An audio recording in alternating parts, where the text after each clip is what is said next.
में कुछ न कुछ लूट तंत्र अपनाते हैं। कोई कल्पना कर सकता है कि पुलिस प्रशासन सरकार जिसकी जिम्मेदारी ये होती है कि वोट ज़्यादा पड़े, और आप सब जानते होंगे जब कभी चुनाव होता है इलेक्शन कमीशन ये कोशिश करता है कि ज़्यादा से ज़्यादा वोट निकले, ज़्यादा से ज़्यादा लोग वोट डाल करके जाएं। पहली बार आपने देखा होगा कोई चैनल ऐसा नहीं है जिसने अपने कैमरे के माध्यम से ये ना देखा हो कि पुलिस प्रशासन और अधिकारी सब लगे हुए थे कि वोट ना निकल पाए।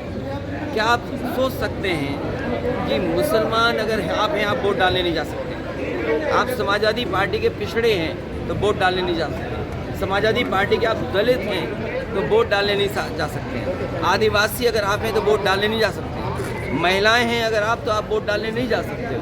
ये नए तरह का जो लोकतंत्र है ये सबसे बड़ा खतरा पैदा हुआ है बीजेपी की सरकार में।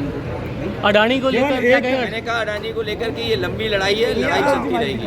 केवल एक समुदाय को टारगेट किया गया यूपी में, एक समुदाय को ही टारगेट किया गया सबसे ज्यादा। तो यही तो मैं कह रहा हूँ कि लोकतंत्र का सबसे निचला स्तर बीजेपी पहुँचा लिया। बीजेपी को पता था कि चुनाव हार रहे हैं, बाई इलेक्शन हार रहे हैं, 9 की 9 सीटें हारे प्रतिशत में गिनती में 9 की 9 सीटें हार जाती है।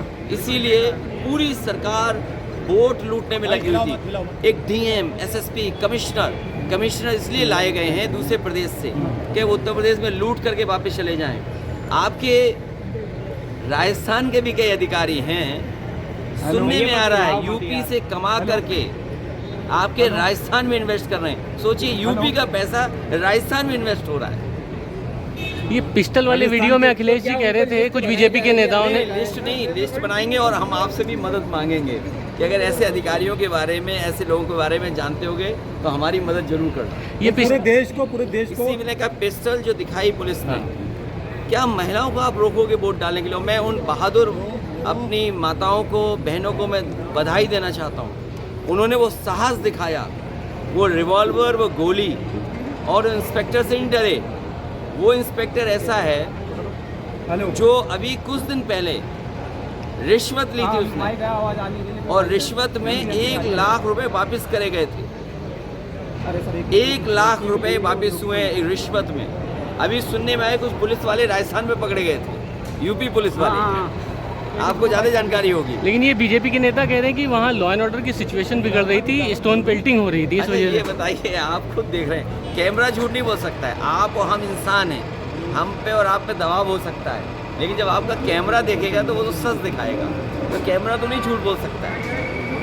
पूरे देश को हिंदू राष्ट्र बनाने के लिए धीरेन्द्र शास्त्री अब सड़कों पर उतरे हैं। वो कह रहे हैं पूरे देश को हिंदू राष्ट्र। उनके बारे में क्या? ये संभल में भी एक नया कहा जा रहा है कि भाई ये चीज़ें चलती रहती हैं, और यूपी है तो इसलिए जानबूझ के बीजेपी चलाती है।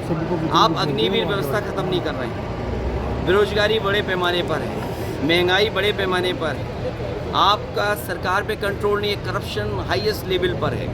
तो आप सोचिए ना, तो क्या करेंगे? यही करेंगे जो कर रहे हैं वो लोग।